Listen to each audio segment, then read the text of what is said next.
Welcome to Trailblazers and Titans with your host, Dr. Keith Haney.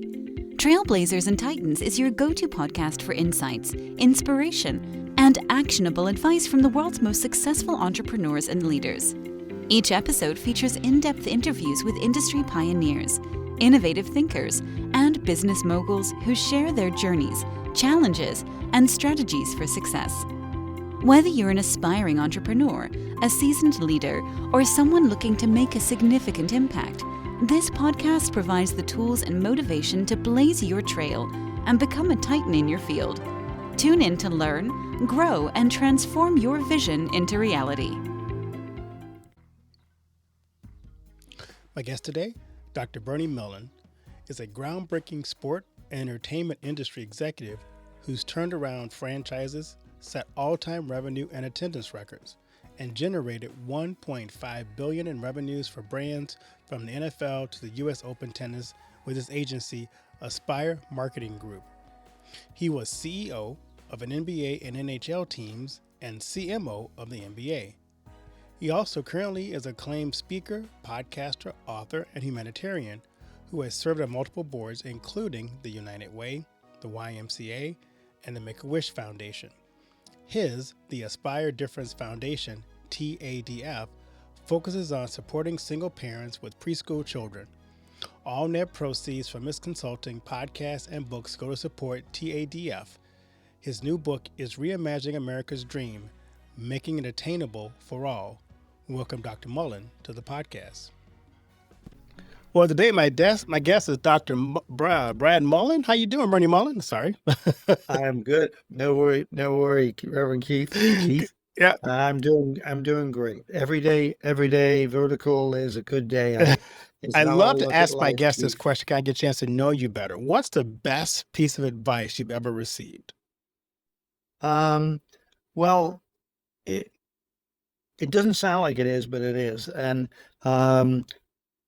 while at university, Coventry University in England, I got a scholarship to work for British Land and Motor Corporation, and they were Austin, Morris, Jag, Triumph, Rover. We even made the car bodies for Rolls-Royce, and I worked for a very salty VP of purchasing who didn't like college graduates, and I was there between my sophomore and junior year, and he basically said, "Don't ever believe your own BS." And when without getting political at all, but the presidential debate going on, I think too many people believe their own BS, and I think a corollary of that, very much along the same lines, is I think people take themselves too seriously. So I take life seriously. I take other people's lives seriously, but I am of English, Irish, a little bit of Scottish in my genealogy, and you can tell me all the Irish, all the English, all the Scottish jokes you want, and I will wholeheartedly laugh at them.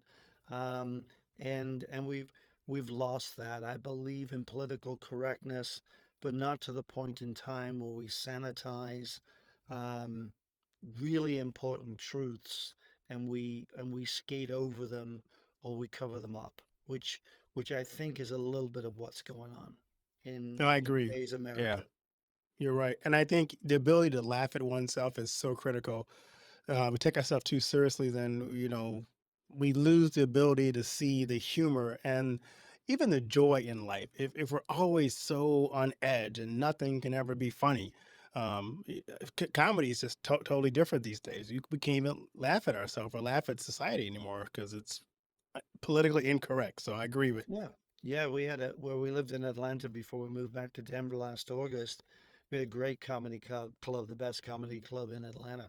And you would get a lot of black comedians. And it was, excuse it for your listeners, wet your pants funny. I mean, it was absolutely hilarious.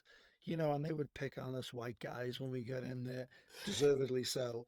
And we would love it Right. and laugh, and they could be as irreverent as they wanted to be, and it was, we'd have three or four other couples that we'd go with, and we'd all come out laughing. Oh, that was great. It was very therapeutic. We laughed our socks off. Nothing I wrong with a love good it. belly laugh, and certainly an hour of belly laughing was always very healthy. And we need that. We need that. So, Bernie, can you talk about some leaders or thinkers who were involved in helping shape your ideas and your idea of the making American dream attainable? Yeah, I'm not certain, Keith, that the leaders help shape the recommendations so much as shape the thinking, behind the book. So, the book, Reimagining America's Dream, is three things to me. Number one, it's I've been an American 50 years and I wanted to say thank you. I wanted to say thank you to all the wonderful Americans who influenced me and got me and my ex-wife, the mother of my three kids. I have four with, my second marriage, through second marriage. Um, and they got us to fall in love with America. So, uh, number one, thank you. I'm so blessed. I've lived the American dream. Don't take it for granted. Number two, I found it incredibly aspirational for me. It started with my mom's uncle from Canada who did really well, bringing his kids and grandkids every summer to Liverpool, and me getting to know them and realizing 6, 7, 8 years old, didn't know what the difference between Canada and the USA. Just knew it was on the other side of that big pond that I could see out our window, called the Atlantic. And that was the first influence. And my dad's cousin, who was a VP for Vicks Pharmaceutical, lived in New York, worked in Manhattan. He taught me about the American dream when I was 10, 11, 12. So I had all of that in me. So it was all there. So the book then says, hey, tremendously aspirational for me. I think it's aspirational for everybody. And in the evolution of the toxicity that we have in America right now, I think that a united dream helps bring us together. When it is, the final part is, it hasn't been attainable for everybody. Yes, it was attainable for me. Some would say, well, it's because you're white, it's because you're educated, all of those kind of things. And I'm sure that's part of it. But, I worked hard to get my degrees. I worked hard to build my career and build the businesses. And and so I have enjoyed that for me, for my kids, and now my grandkids. So how do we get that available to everybody? And that's the genesis of it.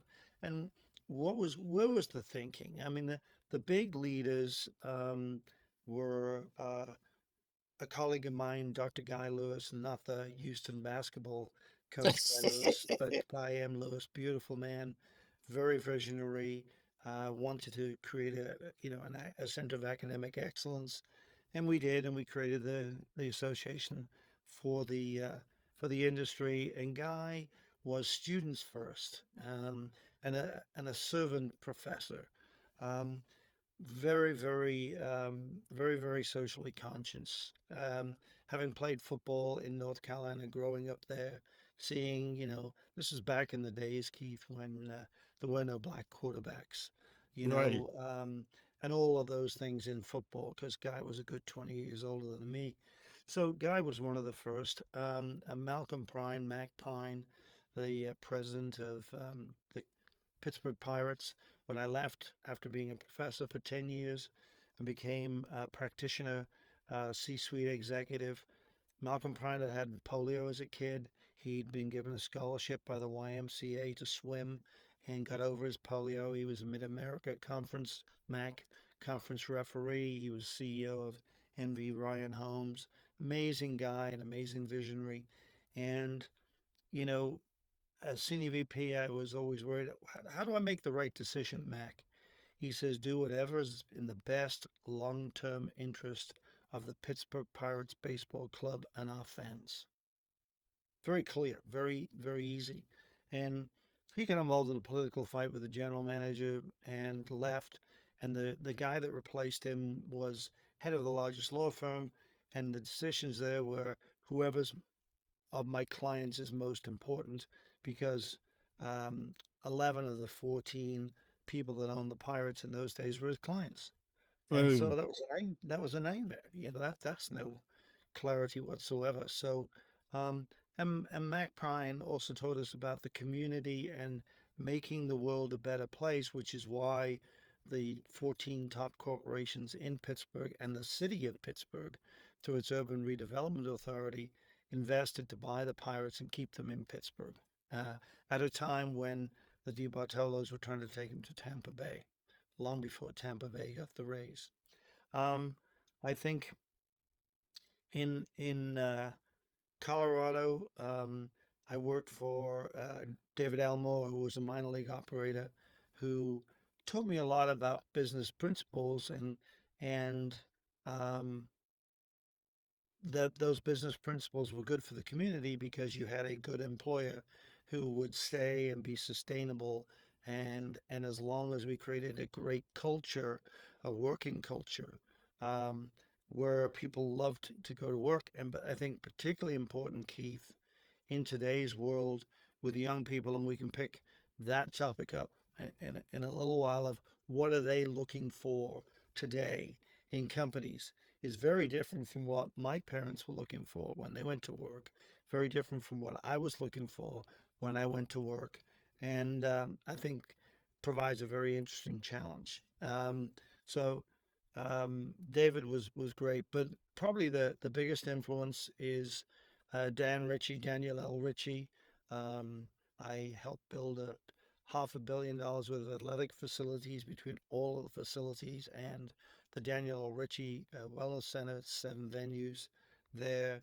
And Dan took the University of Denver, which was a little bit of a academic elite institution, and specifically went out and looked for young leaders, particularly minority leaders, lower income leaders, um, who had the potential to really change the world and gave them scholarships.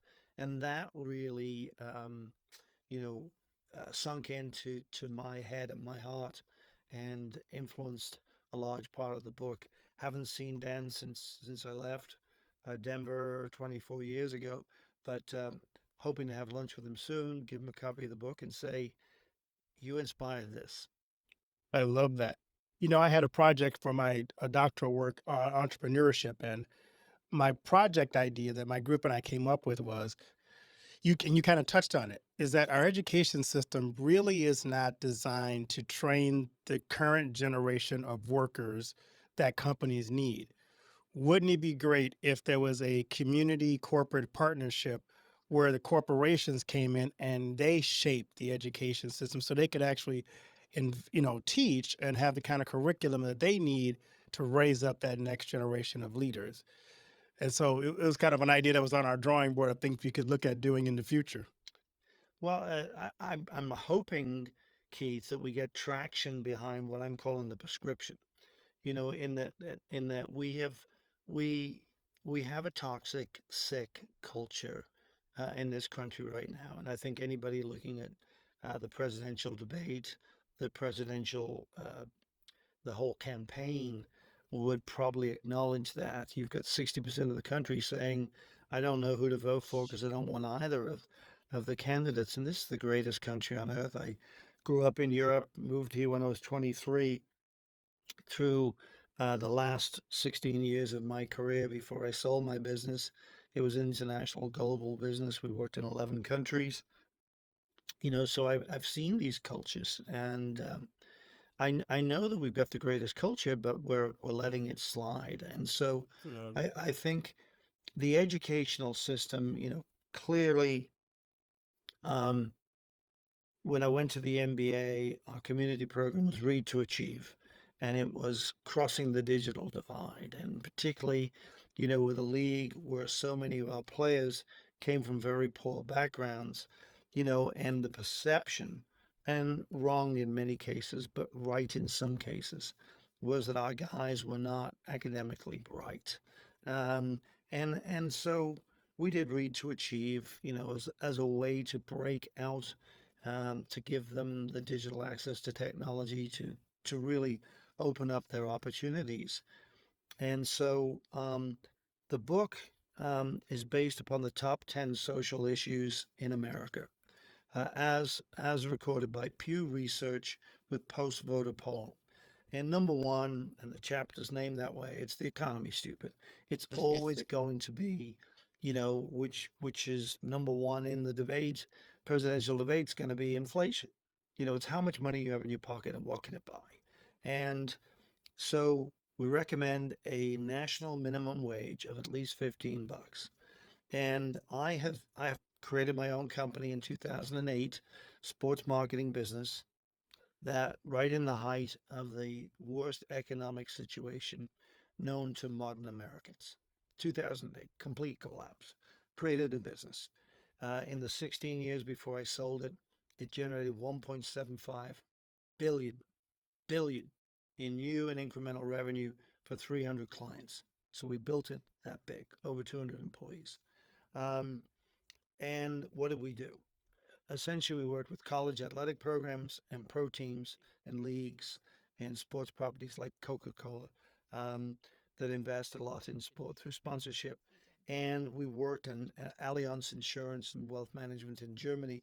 We worked with all those guys to maximize their investments and to grow the impact of what they did. And most of what we did was database building, followed by intelligent marketing, meaning I send Keith Haney an email or a text exactly about what you want. In other words, I've got the intelligence to know who you are, what are you a fan of. And if you're not a fan of, if I am selling, Indiana State, or we don't have anywhere in Iowa, unfortunately, but Kansas, Yes. we've been selling Kansas for 12 years. So Kansas Athletics, if you're a Jayhawk living in Ames, Iowa, or Des Moines, I'm communicating with you and telling you what you can get, whether it's a donation, for your favorite tennis program or whatever, because you played tennis when you were there, whatever it may be. And it's one to one with the follow up phone call. But we're only calling you because we've sent you a text, you've opened it up, and or you sent an email and you've opened it up.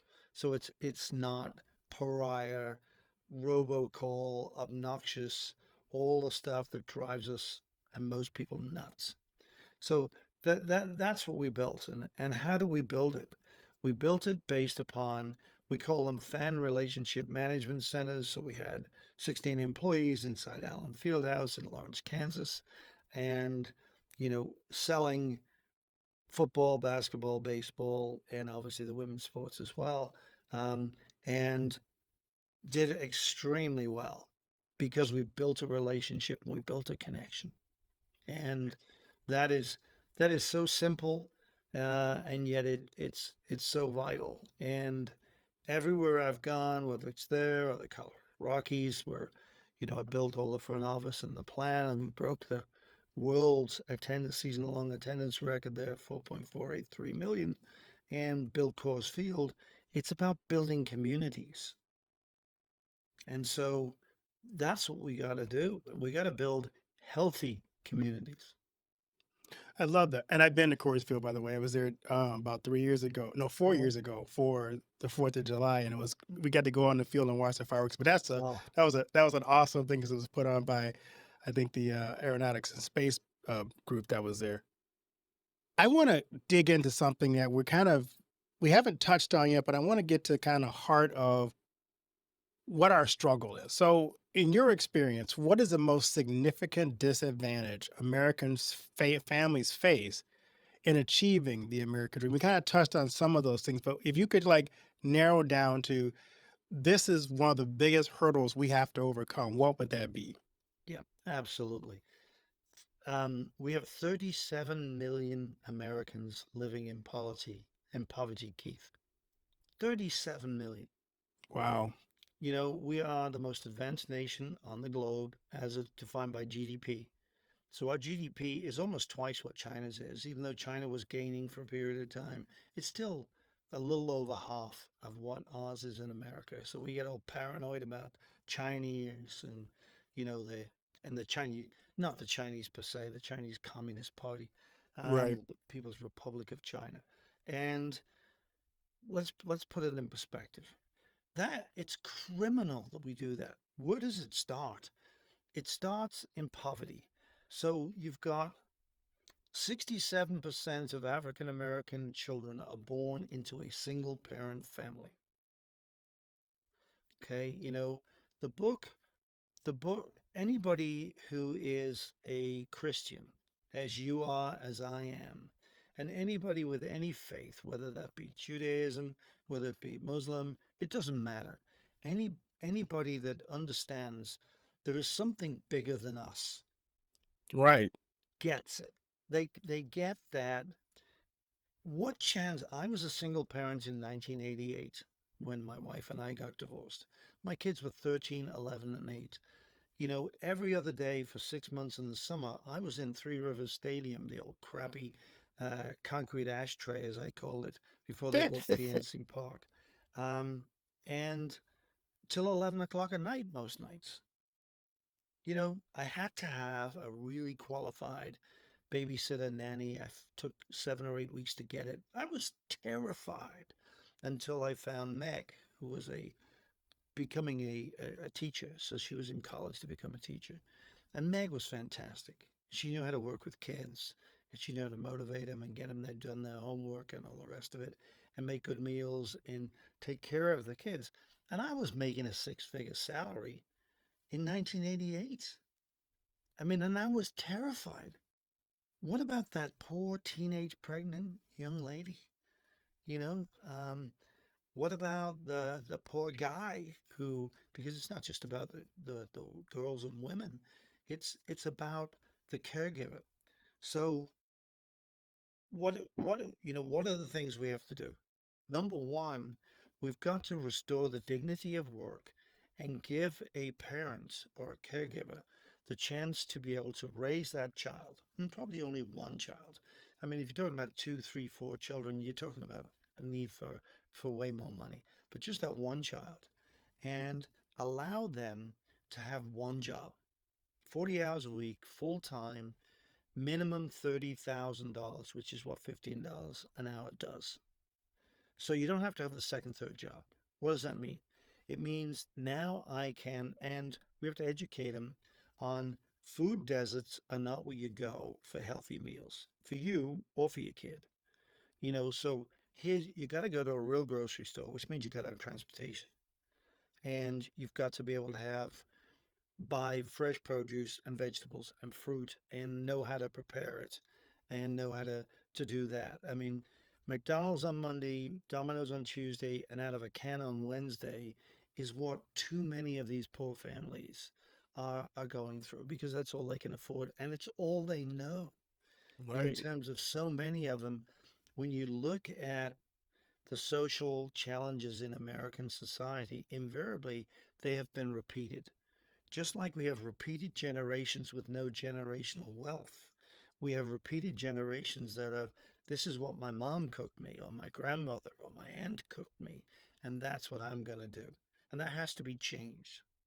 And we'll talk in a minute about the suggested program for changing that.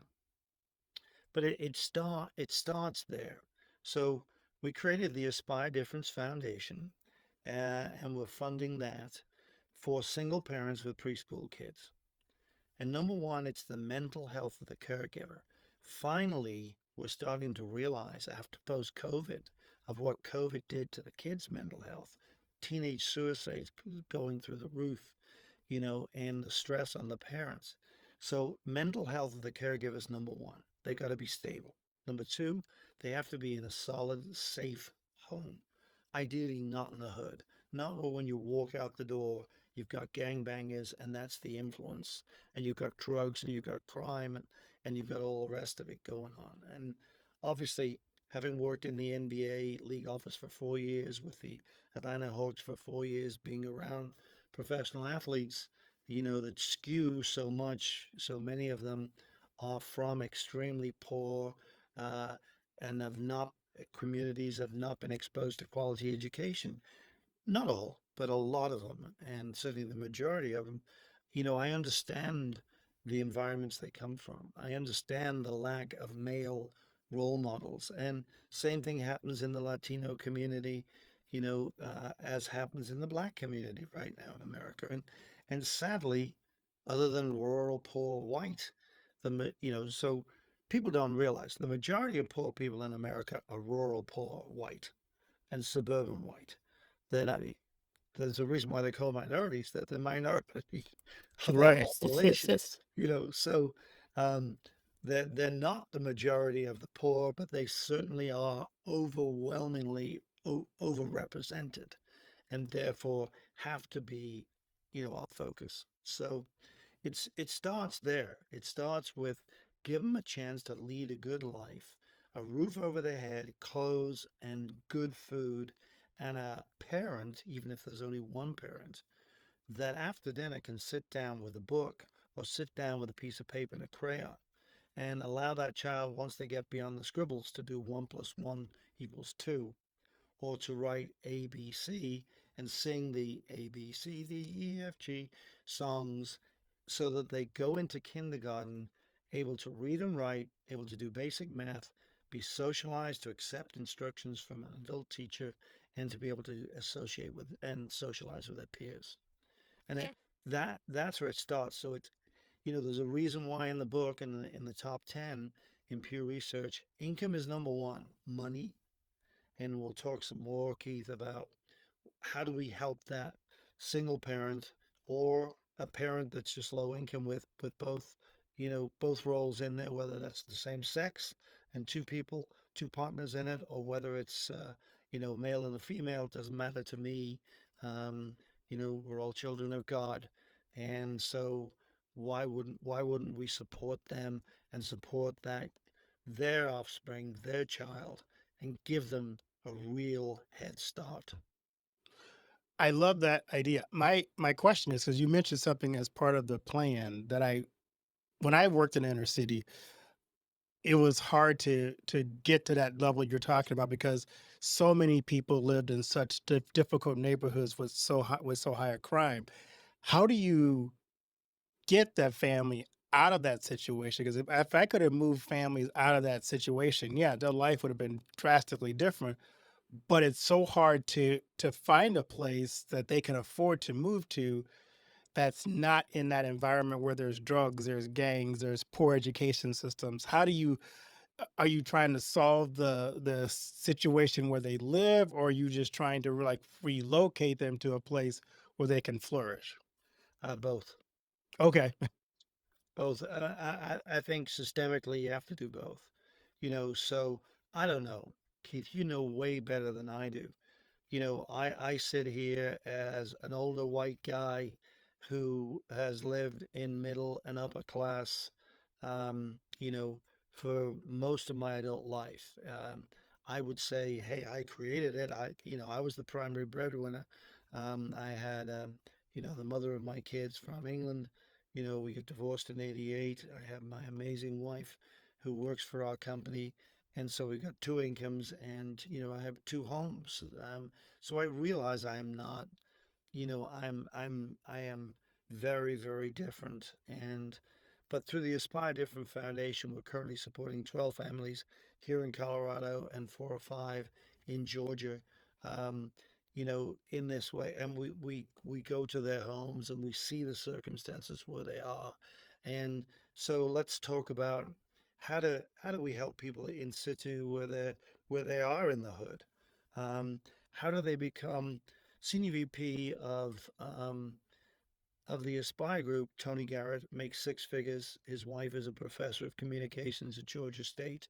Her family is Haitian, brought up in New York and Miami, and they don't have any children yet, but their combined income is probably close to 500,000. Um, black family. How do we create that? Tony will tell you, growing up in Franklin, Tennessee, that his mother, his aunt, and his grandmother are like, you don't go down to that corner and go on such and such a street. That's where the gangs are. That's where the bangers are. That's where the drugs are. You don't do that. You come home and latchkey kid, but you and your brothers and sisters come home and stay in the house and do your homework, and I'll whoop your butt if you don't. Right. And so to me, it's empowering the caregiver.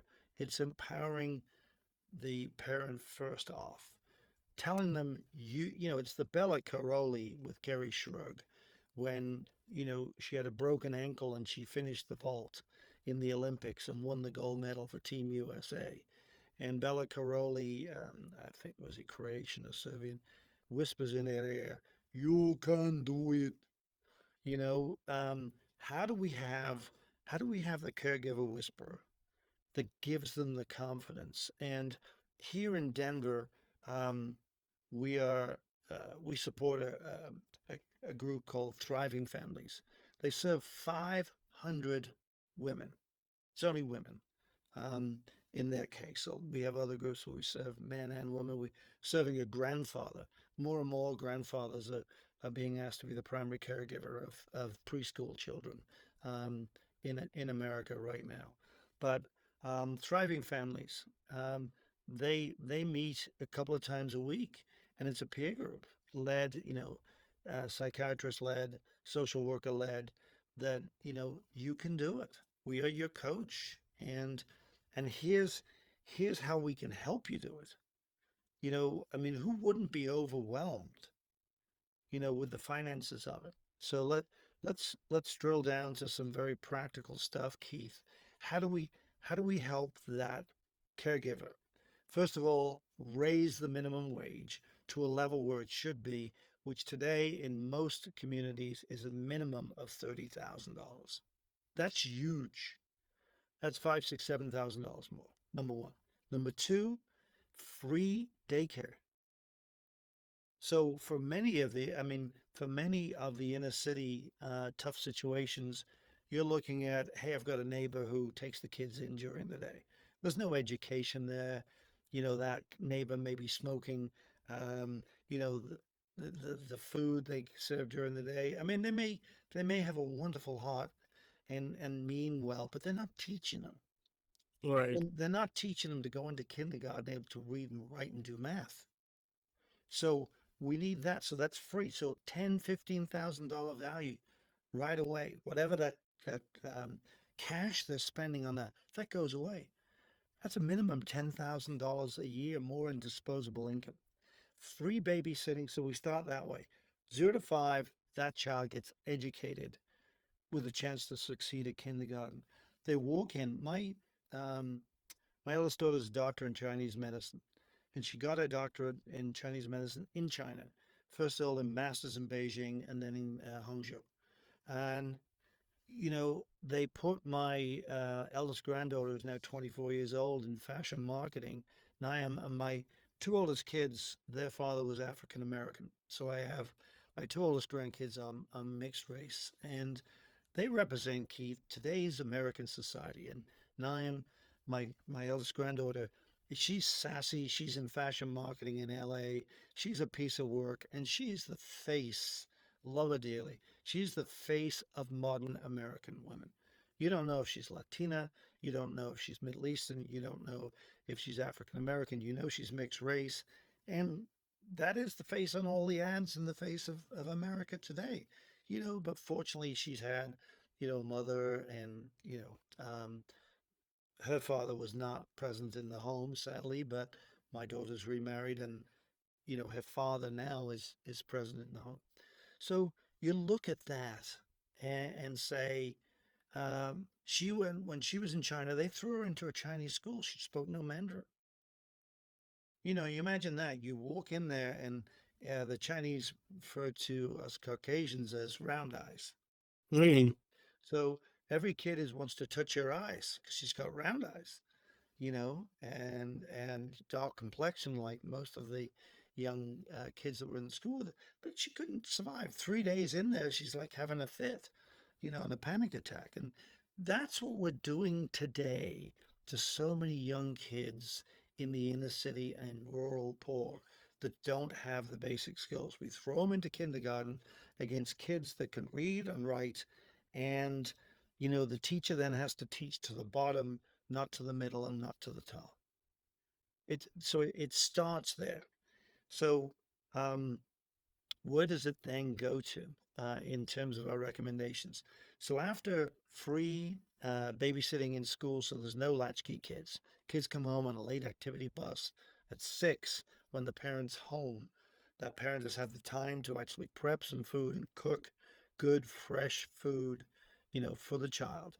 And then if they've now, because of the 30,000 minimum wage, 10,000 saved on babysitting at least a year in terms of normal babysitting.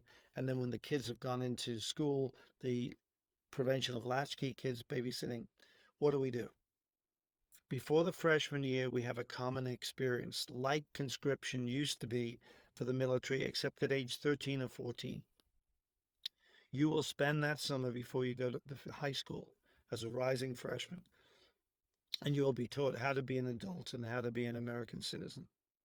Summer camp, 8 weeks, sleep away. 1,000 kids in a military, one of the military camps would be mothballed. We'd take it out of mothballs, and that would be the summer camp. And the curriculum would be, what are the responsibilities of being an adult? Every other day, you'd have to cook a meal.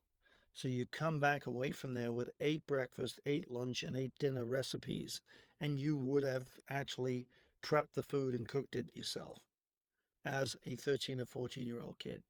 You would have sat in classrooms with rich, moderate, poor.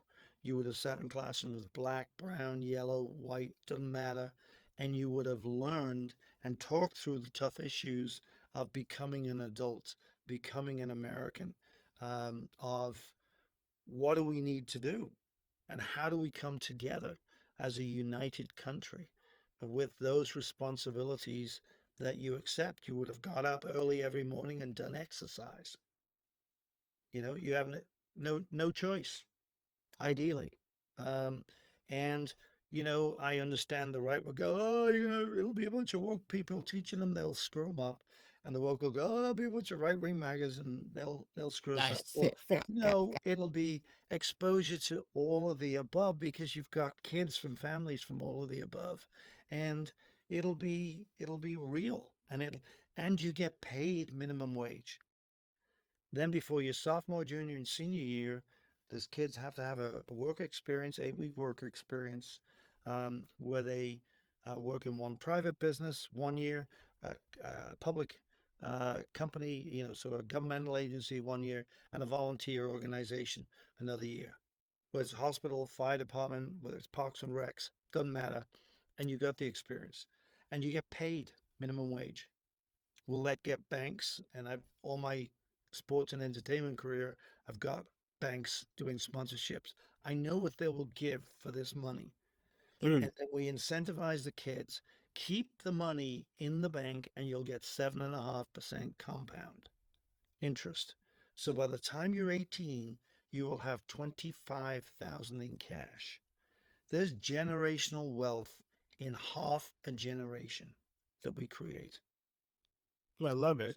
So you can then, if you've got an entrepreneurial idea, you start your own business, or you go buy an apartment or a condo and you go off on adult life. And then if you've done that through the 4 years of high school in good standing, you get 15,000 a year voucher to go to college for free.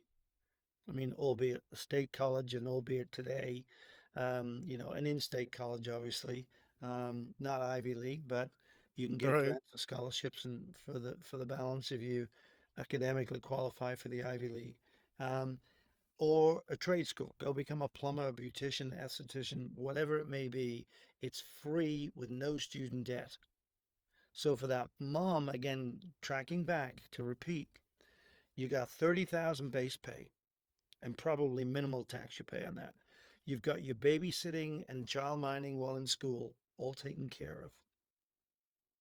You've got a child that in high school is going to be earning money as a nest egg for them, and they can then pass on that generational wealth, knowing full well that when my dad died and I was 21, he sold life insurance, and my mom gave me £4,000, probably about $7,000 in those days, in 1970.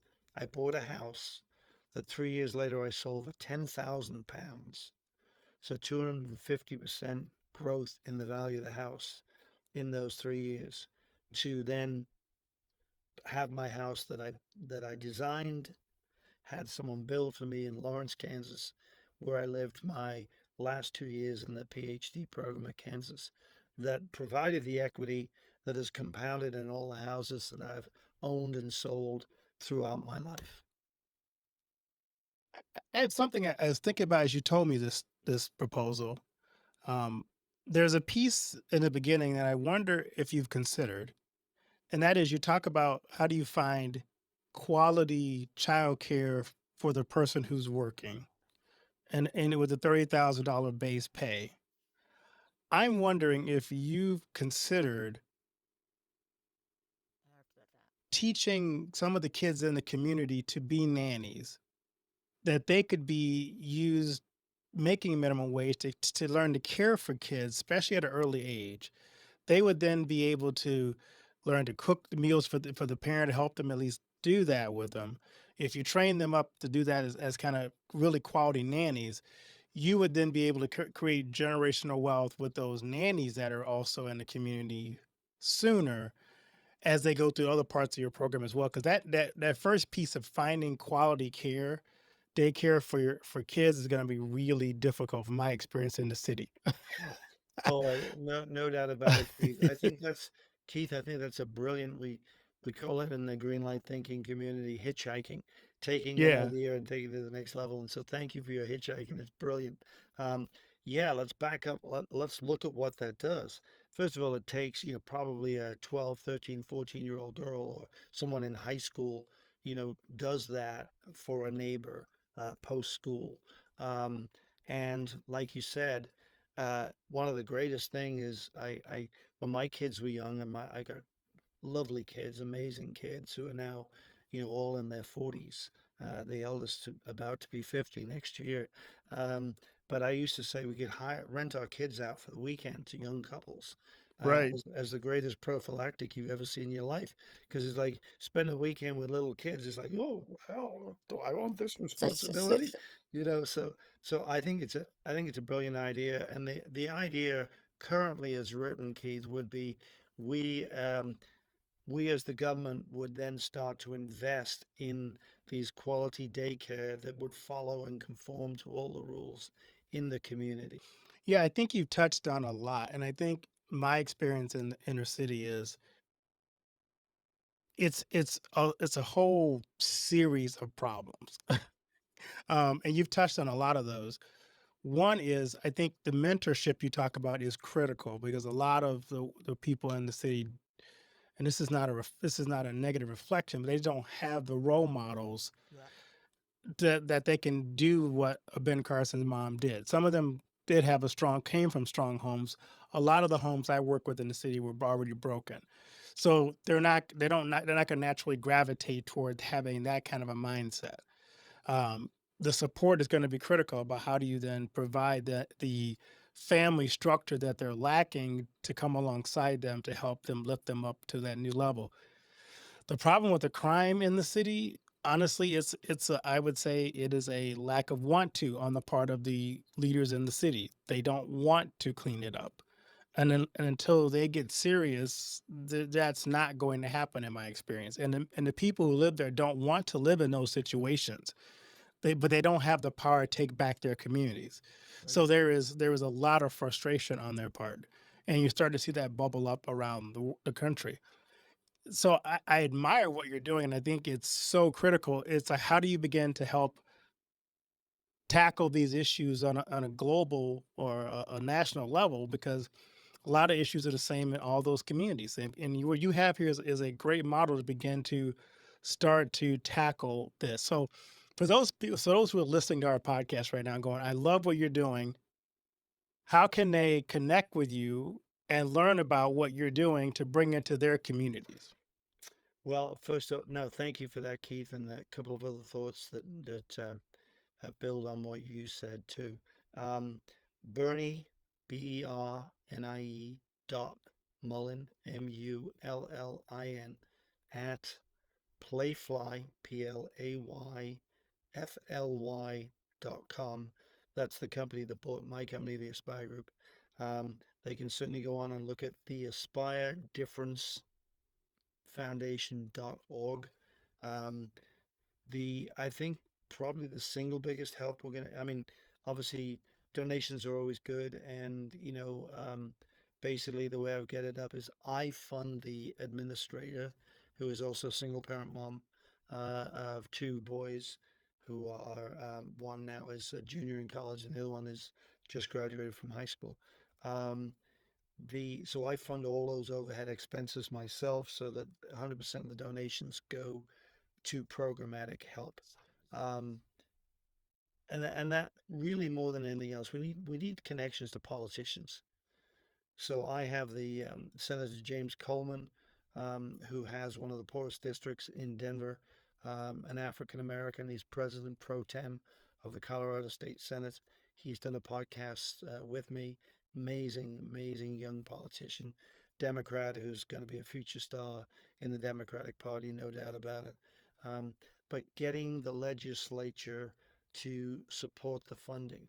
The entire school program, not the college vouchering, but the entire school program, because the sophomore, junior, and senior work experiences are funded by the companies or the agencies. So the federal government only needs to pay the 8-week sleepaway boot camp experience. Okay. And obviously we'll try and get corporate sponsorship behind it, as you suggested. All of that is about the same per year that we just gave to Israel, Gaza, and Ukraine. I love it. You've achieved so much, and you could just sit back and look at what you've accomplished and say, "This is great. I'm just gonna, you know, relax and cruise off into the Neverlands." But I'm curious, thinking about what you're doing now, what do you want your legacy to be? Well, thank you for those kind comments, Keith. You know, I see it more as it's what the right thing to do, and it's what I have to do the way I was raised. So, for my life in semi-retirement, giving back is important, but it's very much, and again, people that have faith, and I don't believe you have to be subscribing to a particular religious discipline or any discipline. You just have to recognize, I think, what I call the four-legged stool. And I've tried to build my life and my kids' lives and my grandkids' lives around the concept of a four-legged stool. And the first leg of the stool is, um, there's something bigger than you. For me, it's a higher power. For me, it's, obviously it's Jesus Christ and God.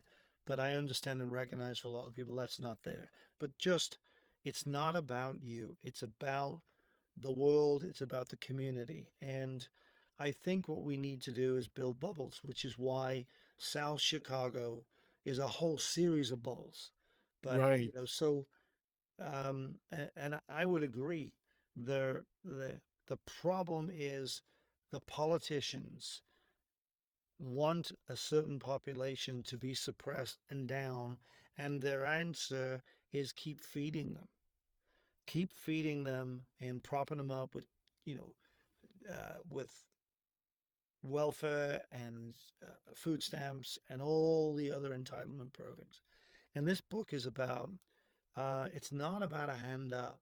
Yes, it's not about a handout. It's about a hand up. And it's very much, give people a fish when they're hungry, but then teach them how to fish immediately. And teach our kids at a young age how to fish. So we eliminate these problems. So the first leg of the stool, the anchor, is a value system that I'm put on this earth to make it a better place and to serve other people. Whether that was a CEO of, the Pirates, the Atlanta Hawks, the Atlanta Thrashers NHL team, in my role as Senior VP of Marketing and Team Business at the NBA, didn't matter. I'm there to serve someone else. So number one, that anchor, and don't compromise your values. And that's where the mentoring comes in. That's where the mentoring says, stay the course. Don't feel defeated. Keep going. And that's where Thriving Families in Denver, Colorado does such an incredible job with these young pregnant women and these young mothers. Free is the vocation, your career, whatever it may be. That for me right now is single parents with preschool kids, trying to make a difference, trying to grow the funding and support. All proceeds from all my consulting and the book go to the Aspire Difference Foundation. Like I said, I cover personally the cost of the overhead of the for the families, for the administration of the foundation, so that 100% of the donations go directly to people that can benefit from it. That's great. Where can people find your book, Reimagining America's Dream, Making It Attainable for All? They can find it at Amazon. Uh, the ebook is still on sale, I think, at 99 cents, for another week or so. It is a bestseller already in its first week, which is great. They can find it at Barnes and Noble, and they can find it at Kobo, which is Rakitim's group. So just go online. The hard copy book will be available in July. So within a couple of weeks, it'll have available, but they can pre-order it right now. And Keith, I want to say thank you. Thank you for what you do every day. Thank you for what you've done in your career in making your communities a better place to live and work. And thank you for having me on. Well, Bernie, thank you. One more time, where can they find you if they want to connect with you on social media? Yep. On social media, I'm just setting all that stuff up. So apologize that I'm an old fart and haven't got it all set up yet. But it'll be set up very, very soon. I had breakfast with a young lady who is an amazing. She's part Native American, Indian, and part Hispanic, and so Alicia will be my social media person putting it all together in the very near future. But Bernie.Mullen at playfly.com. Easiest way to get a hold of me. I'd love to connect with communicators and to politicians about how we can change this toxicity we got going on right now. It can't keep going. We got to change it. Well, Bernie, thanks again for being on the show and adding such great content and really giving us something to think about in the middle of all this. Oh no, thank you so much, Keith. I really appreciate it. Let me know how I can help you in the great work you're doing. I will definitely do that. Have a blessed day, my friend. All right, you too. God bless you. Take care.